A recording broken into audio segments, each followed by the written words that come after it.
నమస్తే సార్. నమస్తే. సార్, మోకాలు నొప్పితో బాధపడే వారిని చాలా మంది చూస్తున్నాను. ఇంట్లో మా అమ్మగారు కూడా ఎక్కువ బాధపడుతూ ఉంటారనమాట. వంటింట్లో అటువంటి ఔషధ గుణాలతోటి మన ఈ మోకాలు నొప్పులు తగ్గించుకునే ఏమైనా హోమ్ రెమెడీస్ చెప్పగలరా ఈరోజు? అయ్యో, చాలా చాలా ఉన్నాయమ్మా.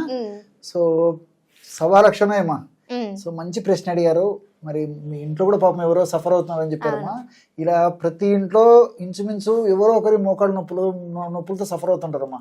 దీనికోసం పాపం రకరకాల ఖర్చు పెడుతుంటారు, రకరకాల టాబ్లెట్స్ వాడుతుంటారు. కొన్ని వాటి వల్ల సైడ్ ఎఫెక్ట్స్ కూడా ఎక్కువ శాతం వస్తూ ఉంటాయి. తప్పని పరిస్థితులు పాపం వాళ్ళ సైడ్ ఎఫెక్ట్స్ కూడా బేర్ చేస్తూ కూడా పాపం వాళ్ళ జీవితాన్ని కొనసాగిస్తుంటారమ్మా. సో మొత్తం సేఫ్టీగా ఉండి ఎక్కువ రోజులు వాడినప్పటికీ ఎలాంటి సైడ్ ఎఫెక్ట్స్ లేకుండా దానివల్ల మల్టిపుల్ సైడ్ బెనిఫిట్స్ ఉండేటువంటి అనేక రకాలైనటువంటి ప్రకృతి ప్రసాదించినటువంటి అనేక రకాల ఔషధాలు ఉన్నాయమ్మా. అలాంటి వాటిలో అందరూ తయారు చేసుకోదగ్గ, ఈజీగా తయారు చేసుకోదగ్గ, ఈజీగా ఫలితం పొందదగ్గ, అతి సులువైనటువంటి, అత్యంత చౌకధరకు లభించేటువంటి ఔషధాలతో తయారు చేసుకుని ఔషధాన్ని ఎలా తయారు చేసుకుని వాడుకోవాలో కూడా చెప్తానమ్మా. సో దీనికి కావాల్సిన పదార్థాలమ్మా మీరు చూపిస్తే చాలా ఆశ్చర్యపోతారమ్మా. ప్రేక్షకులు ఆశ్చర్యపోతారు. అసలు ఈ వీటిలో ఎంత శక్తి ఉంది అని కూడా అనిపిస్తుందమ్మా. అవునమ్మా, అన్ని మనకు తెలిసినమ్మా. సో కన్నతల్లిలా కాపాడేది కరక్కాయ. సో కరక్కాయ కూడా వాడుతూ ఉంటారు. అవునమ్మా, చాలా జబ్బులకు వాడతారమ్మా. భగవంతుడు ప్రకృతి మాత అన్ని రకాలైన ఔషధ గుణాలు నిక్షిప్తం చేసి మానవాళికి ప్రసాదించింది కాబట్టి కన్నతల్లి అని చెప్పి చెప్తుంటారు. అన్ని రకాల జబ్బులకు పనిచేస్తుంది అనమాట ఇది. సో కరక్కాయమ్మా. సో ఈ కరక్కాయ యొక్క పెచ్చులను చూర్ణంలాగా తయారు చేసుకుని పెట్టుకోవడం వల్ల అలా కరక్కాయ పెచ్చులు ఎక్కువ చూర్ణం అలా ఉంటుందమ్మా. సో కరక్కాయ పెచ్చులు ఇలా ఉంటాయి, పెచ్చులు చూర్ణం ఇలా ఉంటుంది. మనకు మార్కెట్ లో ఈ యొక్క పౌడర్ కూడా దొరుకుతుందమ్మా. లేదంటే మనం ఈజీగా తయారు చేసుకోవచ్చు. దంచేసేసి లోపల విత్తనాలు ఉంటాయమ్మా, విత్తనాలు తొలగించేసేసి పైన పెచ్చులని ఒక 2 days ఎండబెట్టేసేసి మెత్తగా పౌడర్ తయారు చేసుకుని ఇలాగ అయిపోతుంది. సో రెండవది వచ్చేసి వామమ్మ. దీన్నే అజవాయిను, ఓమము ఇట్లా రకరకాల పేర్లతో పిలుస్తుంటారమ్మా. సో వాము మనకు అందరికీ తెలిసినటువంటిదే. కాస్త వేయించేసేసి పౌడర్ లాగా ఇలా తయారు చేసుకోవాలి, వాము చూర్ణం. మూడోది వచ్చేసి శొంఠి. సో శోధించేటువంటి శొంఠి. సో శొంఠి కొమ్ములు మనకు మార్కెట్లో దొరుకుతాయి, పొడి మనకు మార్కెట్లో దొరుకుతున్నామా. ఎవరికి ఏది వీలైతే అలా వాడుకుంటే సరిపోతుంది. మన ఈ ఔషధ తయారీకి శొంఠి పొడి కావాలి. కేవలం ఈ 3 పదార్థాలు మన దగ్గర ఉంటే అత్యంత త్వరగా ఔషధం తయారు చేసుకోవచ్చు. మరి త్వరగా వాడకడం కూడా స్టార్ట్ చేయొచ్చు. ఓకే. సో ఇప్పుడు ఈ ఔషధ గుణాలు ఎలా మనకి ఫార్మేషన్ రూపంలో అంటే మోకాలు నొప్పులు ఉపయోగపడతాయి అనేది ఆ ప్రాసెస్ ని కూడా అడిగి తెలుసుకుందాం ప్లీజ్. ఓకేమా. సో ఎలా తయారు చేసుకోవాలో చెప్తాను. సో మొట్టమొదట బౌల్ ఏదైనా తీసుకోవచ్చుమా. ఏదైనా పర్లేదు, ఒక చిన్న ప్లేట్ అయినా సరిపోతుందమ్మా. సో ఏదో ఒకటి ఏదో ఒక పాత్ర కానీ ఒక చిన్న ప్లేట్ కానీ ఏది తీసుకున్నా పర్లేమ్మా. ఇందులో ఎలా కలుపుకోవాలంటమ్మా ఔషధాలు మొట్టమొదట కరక్కాయ పెచ్చలు ఎక్కువ చూర్ణం కలపాలమ్మా. సో అంటే క్వాంటిటీ రూపంలో అంటే అన్ని సేమ్ తీసుకోవాలా? సమానం కలుపుకోవాలమ్మా. అది కూడా చెప్తానమ్మా. ఒక్కొక్కటి 50 గ్రాముల చొప్పున కలుపుకోవాలమ్మా.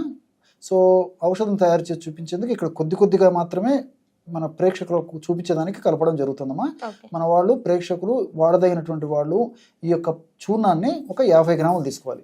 రెండవ పదార్థంగా వాము చూర్ణం. వామును కూడా చెప్పాను కదమ్మా, వేయించేసి చూర్ణం లాగా తయారు చేసుకోవాలని చెప్పేసి వాము చూర్ణాన్ని కూడా ఒక 50 గ్రాములు తీసుకోవాలమ్మా. సో కరకాయ చూర్ణం 50 గ్రాములు తీసుకున్నాము, వాము చూర్ణం 50 గ్రాములు తీసుకున్నాము. మూడవ పదార్థంగా శొంఠి చూర్ణం అమ్మా. సో శొంఠి చూర్ణాన్ని కూడా ఒక 50 గ్రాములు తీసుకోవాలి. అంతేమ్మా, మీరు ఎంత తీసుకున్నప్పటికీ సమానంగా తీసుకోవాలన్నమాట. ఇది ఈ యొక్క ఔషధం తయారీ విధానంలో కలపవలసినటువంటి రేషియో. సో ఈ 3 పదార్థాలు కన్నతల్లిలా కాపాడేటువంటి ఈ యొక్క కరక్కాయ పెచ్చుల యొక్క చూర్ణాన్ని కలుపుకోవాలి. అదేవిధంగా వాము చూర్ణాన్ని ఒక 50 గ్రాములు కలుపుకోవాలి. చివరగా ఈ మూడవ పదార్థంగా ఈ యొక్క శొంఠి చూర్ణం.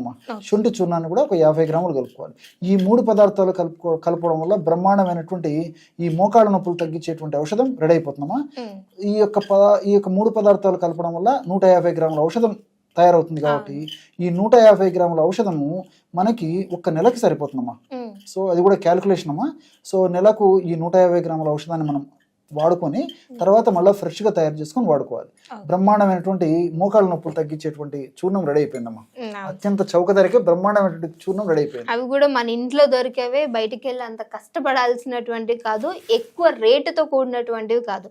సో మోకాళ్ళ నొప్పులు అనగానే ఆయిల్స్ కూడా చాలా ఎక్కువ రేట్లో ఉంటుంటాయి కదా.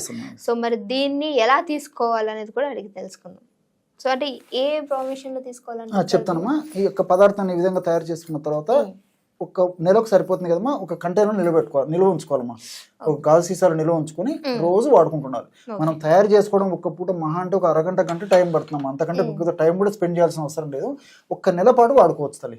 సో ఎలా వాడుకోవాలంటమ్మా, దీన్ని కూడా ఒక 50 ml నీళ్లు తీసుకోవాలి. సో ఎలా వాడుకోవాలంటమ్మా, నీటితో తీసుకోవాలి. ఎలాగంటే ఒక 50 ml గోరువెచ్చని నీళ్లు కానీ లేకపోతే గది ఉష్ణోగ్రత నీళ్లు కానీ ఇలాగ తీసుకోవాలమ్మా. ఒక 50 ml నీళ్ళు ఈ విధంగా తీసుకొని ఈ 50 ml నీళ్ళలో మనం తయారు చేసి పెట్టుకున్న చూర్ణం ఏదైతే ఉందో దీన్ని 1/2 టీ స్పూన్ అంటే 2.5 grams అమ్మా, 2.5 గ్రామ్. సో ఉదయం ఒక్కసారి 2.5 గ్రాము, రాత్రిపూట కూడా ఒక్కసారి 2.5 గ్రాము. ఆహారానికి ఒక 15 నిమిషాల ముందు ఇలాగా నీళ్ళల్లో కలుపుకొని తీసుకోవాలన్నమాట, ఇంతే. సో కేవలం ఈ 3 పదార్థాలు కలిపి తయారు చేసుకున్నటువంటి చూర్ణాన్ని 50 ml నీటిలో ఈ విధంగా 2.5 గ్రాము చూర్ణం ఉదయము, 2.5 గ్రాము చూర్ణం రాత్రి, అంటే 1/2 టీ స్పూన్ ఉదయము, 1/2 టీ స్పూన్ రాత్రి, ఈ విధంగా నీళ్ళలో కలిపేసేసి ఆహారానికి ముందు సేవిస్తుండాలమ్మా. బ్రహ్మాండమైనటువంటి ఈ మోకాళ్ళ నొప్పులు తగ్గించేటువంటి ఔషధం రెడీ అయిపోయిందమ్మా. చాలా అద్భుతంగా పనిచేస్తుందమ్మా. సో ఈ విధంగా తయారు చేసుకున్నటువంటి ఔషధాన్ని ఒక ప్రమాణంగా ఒక డోస్గా తీసుకోవాలి. ఇలాగ రోజు ఉదయం ఒకసారి రాత్రి ఒకసారి క్రమం తప్పకుండా తీసుకోవడం వల్ల చాలా త్వరితగతిన ఇందులో ఔషధ గుణాలన్నీ కూడా, అంటే శొంఠిలో ఉన్నటువంటి జింజరాలు, షాగోలు అనేటువంటి ఔషధ గుణాలు, కరక్కాయలు ఉన్నటువంటి అరబినో గెలాక్టాన్స్, అదేవిధంగా టానిన్స్, ఇలాంటి చెబిలిన్స్, ఇలాంటి అనేక రకాల రసాయన పదార్థాలు, వాములో ఉన్నటువంటి థైమాలు, థైమోక్విన్ అనేటువంటి రసాయన పదార్థాలు, ఇవన్నీ కూడా ప్రత్యక్షంగా పరోక్షంగా మోకాళ్ళ నొప్పులకు సంబంధించి మోకాళ్ళ భాగంలో కలిగేటువంటి అసౌకర్యము, నొప్పి, పోటు, బాధ, సలుపు ఇవన్నీ కూడా తగ్గించేందుకు చాలా చక్కగా ఉపయోగపడతాయి. మోకాళ్ళ భాగాన్ని చక్కగా ఆరోగ్యవంతంగా ఉంచేందుకు వాడదగినటువంటి ప్రధానమైనటువంటి ఆహార ఔషధ ద్రవ్యాల్లో వీటి పాత్ర కూడా చాలా ఎనలేని పాత్రమా. ఓకే, సో చూసారు కదా, మోకాళ్ళ నొప్పులు ఉన్న వాళ్ళు మనం బయట ఆయిల్స్ ఎలా అయితే వాడుతూ ఉంటామో ఇంటేక్ కూడా అంతే ఇంపార్టెంట్. సో లోపల మన మోకాళ్ళ లోపల నుంచి బాగు చేసేటువంటి ఔషధ గుణాలతో కూడినటువంటి ఇది ఒక మంచి డ్రింక్ అని చెప్పొచ్చు. సో కొంచెమే మార్నింగ్ అండ్ సాయంత్రం తీసుకోవడం వల్ల మంచి ఫలితాలు ఉంటాయని చెప్పి డాక్టర్ గారు చెప్తూ ఉన్నారు. సో మీకు కనుక యూజ్ అవుతుంది అనుకుంటే డెఫినెట్గా ట్రై చేయండి. ట్రై చేశాక మర్చిపోకుండా కింద కామెంట్ అనేది చేయండి. సో వీడియోని లైక్ చేయండి, షేర్ చేయండి. మీకు ఇంకేమైనా ఇష్యూస్ ఉంటే కింద కామెంట్ చేయడానికి ట్రై చేయండి. దాన్ని నేను డాక్టర్ గారితో డిస్కస్ చేసి మీ అందరి ముందుకు తీసుకురావడానికి ట్రై చేస్తాను. ఇంకో వీడియో వచ్చేంత వరకు చూస్తూనే ఉండండి our channel. Thank you sir. Okay.